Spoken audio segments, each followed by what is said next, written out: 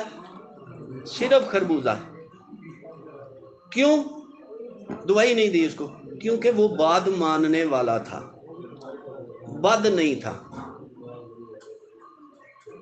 بد نہیں تھا، بات ماننے والا تھا۔ اس لیے میں نے اس سے نہ تو فیس لی، نہ اس کو دوائی دی، نہ اس کو کوئی قہوہ بتایا۔ اس سے کہا کہ اپنا ویٹ کم کرنا ہے، اپنی طاقت قائم کرنی ہے، اپنی جسمانی حالت کو درست کرنا ہے، تو پھر یہ صرف خربوزہ کھانا ہے اور چھلکوں سمیت کھانا ہے۔ اور کتنا عرصہ کھلایا اس کو؟ 1.25 سال۔ پاکستان کے جس کونے سے بھی اس کو ملا اس نے منگوا کے کھایا۔ 1.25 سال صرف خربوزہ۔ 1.25 سال میں چند دن خربوزہ نہیں ملا تو اس نے پوچھا، تو میں نے اس کو بتایا کہ کدو کا شوربہ بنا کے پی لو، صرف کدو کا شوربہ۔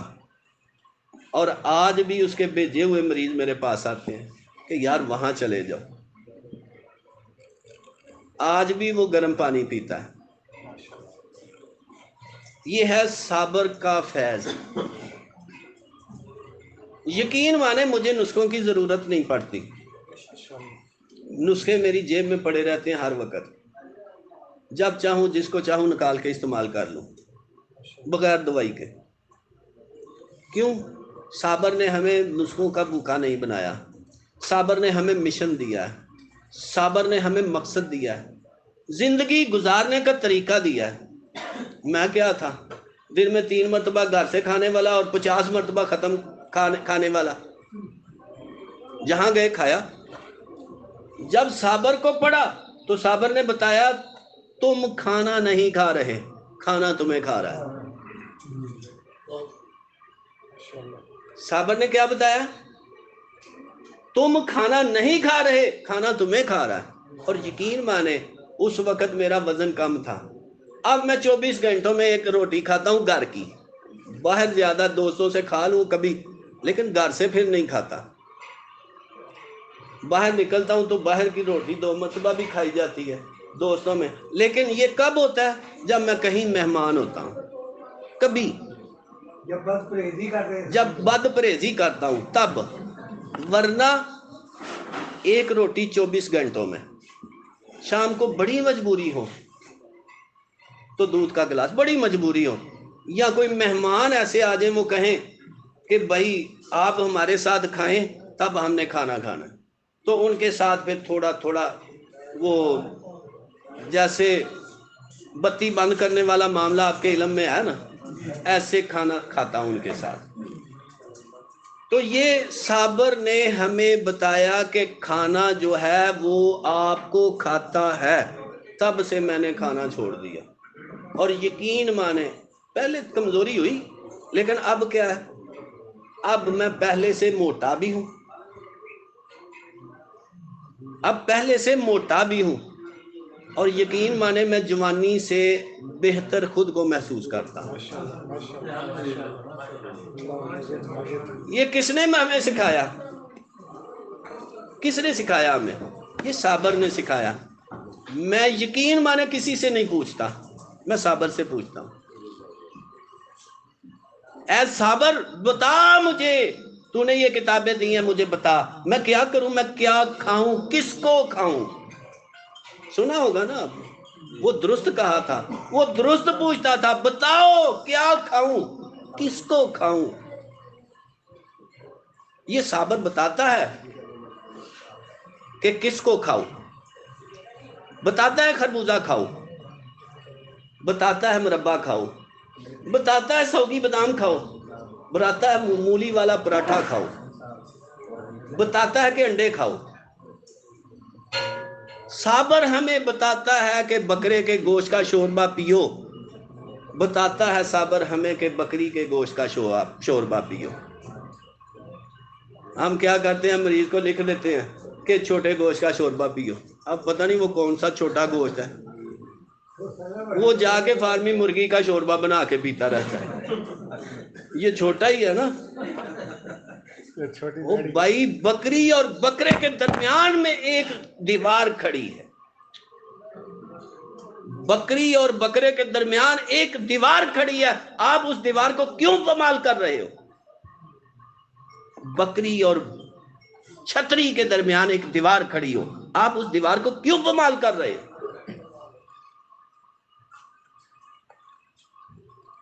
بطخ اور مرغی کے درمیان ایک دیوار کھڑی ہے، بطخ اور خرگوش کے درمیان ایک دیوار کھڑی ہے، آپ اس دیواروں کو کیوں پامال کرتے ہو؟ سیدھا مریض کو بتاؤ کہ تم نے بکرے کا شوربہ پینا اور تم نے بکری کا شوربہ پینا،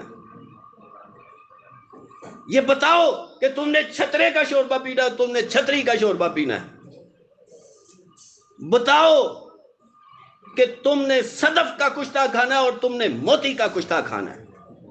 کیوں نہیں بتاتے؟ یہ صابر بتاتا ہے۔ تو یہ مشن صابر ہے، یہ مقاصد صابر ہے، مگر ہم کیا کر رہے ہیں؟ کیا ہم مقاصد پورے کر رہے ہیں؟ ہم نے صرف روزی روٹی کا پھندا چلایا ہوا ہے، پھندا لگایا ہوا ہے، پھٹا لگایا ہوا ہے، جیسے سبزی فروش پھٹا لگا کر بیٹھتا ہے، ہم بھی ایسے ہی بیٹھے ہوئے ہیں۔ کیا ہم حکیم ہونے کا ثبوت دے رہے ہیں؟ کیا ہمیں معلوم ہے کہ کشتہ صدف کیا کرتا ہے اور موتی کا کشتہ کیا کرتا ہے؟ کیا ہمیں معلوم ہے کہ نر درخت کے کیا فعال و اثرات ہیں اور مادہ درخت کے کیا فعال و اثرات ہیں؟ بازار میں جاتے ہیں طبیب، وہاں سے بوٹی خریدی، 4 5 10 جتنی خریدی، دی چکی والے کو دی پیس دو، کیا دوائیاں اس طرح بنتی ہیں؟ نہیں بھائی، دوائیاں اس طرح نہیں بنتی۔ صابر کیا کہتا ہے کہ تمہارے لیے وہ غذا ہے، وہ دوا ہے جو حلال بھی ہے اور طیب بھی ہے۔ دوا اور غذا، حلال اور طیب، بھائی دونوں میں فرق ہے۔ جو آدمی حلال کما کے جھوٹ بولتا ہے وہ حلال کہاں رہ گئی؟ حلال دعاؤں میں اگر حرام چیز شامل کر لی وہ حلال کیسے چلی بن گئی؟ کسی میں شراب ڈال دی اور کسی میں افیون ڈال دی، کسی میں چرس ڈال دی، وہ حلال کیسے ہو گئی؟ یہ کب کیوں استعمال کرنی ہے؟ جب آخری سٹیج ہو، کوئی اور چیز اس کے مقابل میسر نہ ہو، تب آپ ایسی دعا استعمال کر سکتے ہیں کہ جیسے حرام خون، حرام گوشت آپ کھا سکتے ہیں، خنزیر کھا سکتے ہیں۔ کب؟ جب موت سر پر کھڑی ہو، وہ بھی اتنا جس سے زندگی بچ جائے۔ تو صابر یہ کہتا ہے کہ حرام اور حلال میں تمیز کر کے کھاؤ۔ صابر یہ کہتا ہے کہ روزے رکھو۔ صابر کی بات مان کر، چاہے اس نے صابر کی بات پڑھی ہے یا نہیں، محمد کی بات تو مان کر وہ نوبل انعام لے گیا نا، وہ جاپان والا جس نے روزے رکھوائے لوگوں کو۔ اور جب اس سے پوچھا گیا کہ یہ کنسیپٹ کہاں سے لیا، اس نے کہا مسلمانوں کے محمد سے۔ کھلایا کیا ہے؟ مہینے میں 1 مرتبہ سالن۔ اس نے کہا محمد کے گھر میں 1 مرتبہ مہینے میں سالن پکتا تھا۔ یہ اس کی تحقیق ہے، مجھے نہیں پتا، میں نے تو بس پڑھی ہے۔ اس لیے میں نے بھی چاند کے چاند سالن کھلایا اور صبح پھلوں سے اور شام کو پھلوں سے روزہ رکھوایا۔ علاج کن کا کیا؟ جن کو ایلوپیتھک ڈاکٹروں نے جواب دے دیا تھا کہ تمہارا علاج نہیں ہے دنیا میں، ان کا علاج کیا۔ تو کیا ہم مشن صابر کو پورا کر رہے ہیں؟ مشن صابر کو ہم پورا کر رہے ہیں؟ بھائی کیوں؟ جب آپ کو روزی روٹی کے لیے بھی حالات میسر ہیں، معاملات میسر ہیں، تو پھر آپ مشن صابر سے پیچھے کیوں ہیں؟ علاج معالجہ میں نے بتا دیا کہ کیسے کرنا ہے، وہ آپ کو پہلے بھی علم ہے۔ لیکن اصول علاج اخراج خون اور اخراج رطوبت کا بھی آپ کو بتا دیا۔ باقی معالجات یہ بھی بتا دیا کہ محلل اور عام ادویات ورم پر استعمال کرنی ہے جو ملین اور مسل ہے، اور محرک اور شدید وہاں استعمال کرنی ہے جہاں مادے کو نزج دینا ہے، اکسیر وہاں دینی ہے جب پرانی مرضیں ہو جائیں، تریاگ وہاں دینا ہے جہاں تعفن پیدا ہو جائے ورم کے اندر، مقوی اس وقت دینی ہے جب مرض ختم ہو جائے، اور تقویت کے لیے مقویات دے لیں، بلکہ مقویات رہی مقوی اسی مزاج کی جس کو تقویت دینی ہے تاکہ مرض دوبارہ نہ ہو جائے۔ اب آپ اگر کوئی سوال کرنا چاہیں تو کر سکتے ہیں۔ سر ایک عرض کرنی تھی کہ صابر ملتانی کے جو